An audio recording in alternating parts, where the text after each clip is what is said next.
peu un côté différent et spirituel que représente réellement l'arbre de la connaissance du bien et du mal. La majorité des chrétiens, et même moi j'en faisais partie, bon je ne me considère plus chrétienne, mais à mes débuts, même jusqu'à maintenant, je croyais qu'en fait, parce que Adam et Ève avaient mangé de cet arbre, ça signifiait que maintenant ils avaient la connaissance du bien et du mal, mais que en fait ça signifiait que maintenant ils pouvaient choisir entre le bien et le mal. Mais en fait non, pas du tout. Ce n'est pas du tout la compréhension que j'ai. Au bout de la 4e lecture, j'ai une compréhension différente. Et du coup, je vais partager ma compréhension de qu'est-ce qu'est réellement, que représente réellement cet arbre de la connaissance du bien et du mal que Dieu a interdit à Adam et Ève de manger. Lorsque nous lisons le chapitre 2, le Seigneur Dieu fit pousser du sol toutes sortes d'arbres à l'aspect désirable et aux fruits savoureux. Il y avait aussi l'arbre de vie au milieu du jardin et l'arbre de la connaissance du bien et du mal. Donc là, nous voyons deux arbres très particuliers. L'arbre de vie et l'arbre de la connaissance du bien et du mal. Dans le verset 16, le Seigneur Dieu donna à l'homme cet ordre. Tu peux manger les fruits de tous les arbres du jardin. Mais l'arbre de la connaissance du bien et du mal, tu n'en mangeras pas. Car le jour où tu en mangeras, tu mourras. Donc Adam qui était à l'image de Dieu, Dieu lui a dit, tu peux manger de tous les arbres. Mais celui de la connaissance du bien et du mal, tu n'en mangeras pas. Car le jour où tu en mangeras, tu mourras. Ce n'est pas un arbre où, parce que tu l'as mangé, ça signifie que maintenant tu peux choisir entre le bien et le mal. Non. Non, non, non. Ce n'est pas un choix. Non. Le choix existait déjà. Il y avait l'arbre de vie et l'arbre de la connaissance du bien et du mal. Dieu lui a dit, tu peux manger tous les arbres. Même l'arbre de vie, tu peux manger autant que tu veux. Mais celui-ci, ne touche pas, parce que si tu touches, tu meurs. C'est pas genre, si tu touches, tu auras le choix entre vivre et mourir. Non, tu touches à cet arbre, tu meurs. L'arbre de la connaissance du bien et du mal représentait tout simplement le mal, le péché, le diable, Satan. Donc là, on voit deux arbres, on voit deux esprits, le bien et le mal. L'arbre de vie représentait déjà le bien et l'arbre de la connaissance du bien et du mal représentait tout simplement le mal, le diable. Cet arbre a introduit l'homme à la connaissance du mal, du péché. Ce que Dieu ne voulait pas. Dieu ne voulait pas que Adam devienne un pécheur parce qu'il était à l'image de Dieu. Le salaire du péché, c'est la mort. C'est ce que la Bible nous dit. Cet arbre représentait tout simplement la mort, le péché. Ève a été créée bien après Adam.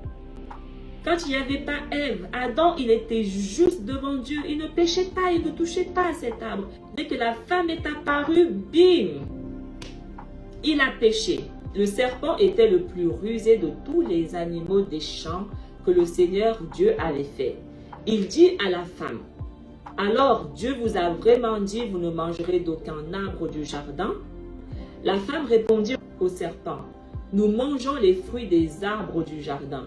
Mais pour le fruit de l'arbre qui est au milieu du jardin, Dieu a dit, vous n'en mangerez pas, vous n'y toucherez pas, sinon vous mourrez. » Le serpent dit à la femme, « Pas du tout, vous ne mourrez pas.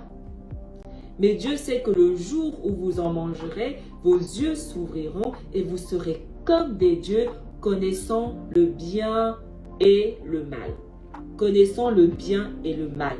L'homme, il n'avait pas la connaissance de l'existence des esprits impurs que Dieu avait déjà condamnés.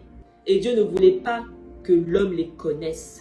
Dieu essayait de protéger l'homme contre les esprits impurs, contre la connaissance de ces mauvais esprits. Et cet arbre nous introduisait aux mauvais esprits. Et Dieu n'a jamais voulu ça pour l'homme. Chapitre 3. Puis le Seigneur Dieu déclara, voilà que l'homme est devenu comme l'un de nous, par la connaissance du bien et du mal. Maintenant, ne permettons pas qu'il avance la main, qu'il cueille aussi le fruit de l'arbre de vie, qu'il mange et vive éternellement. Donc on comprend que l'arbre de vie représentait Jésus, parce que c'est Jésus qui donne la vie.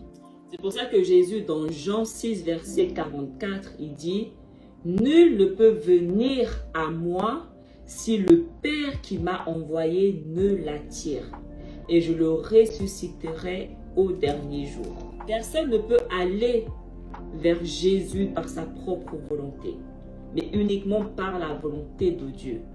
C'est pour ça que lorsque Dieu les a chassés, il a dit « Ne permettons pas qu'il avance la main, qu'il cueille aussi le fruit de l'arbre de vie, qu'il en mange et vive éternellement. » Parce que le salaire du péché, c'est la mort. Quand tu pêches, tu meurs. Sauf si Dieu te fait grâce. Et c'est aussi pour ça que lorsque Jésus leur donne la parabole du semeur, il leur dit, c'est à vous qu'a été donné le mystère du royaume de Dieu. Mais pour ceux qui sont dehors, tout se passe en parabole, afin qu'en voyant, ils voient et n'aperçoivent point, et qu'en entendant, ils entendent et ne comprennent point, de peur qu'ils ne se convertissent et que les péchés ne leur soient pardonnés. C'est seulement aux personnes qui se trouvent dans le jardin d'Éden, dans le temple, à qui a été donné le mystère du royaume de Dieu. Mais pour ceux qui sont en dehors du temple, ceux qui sont en dehors du jardin d'Éden, ceux qui sont dans la terre d'Éden, dans le monde, Dieu fait en sorte que tu ne cueilles pas l'arbre de vie, afin que tu ne vives pas éternellement. C'est pour ça que Dieu fait en sorte que tu ne comprennes pas sa parole, afin que tu ne te convertisses et que tes péchés ne te soient pas pardonnés. Parce que l'arbre de vie, Jésus est la vie. Il a dit, je suis le chemin, la vérité et la vie. Et lorsque tu es dans le jardin d'Éden, tu peux en consommer autant que tu veux. Mais l'arbre de la connaissance et du mal et du bien, touche pas. Tu touches, tu meurs. Tu pêches, tu meurs.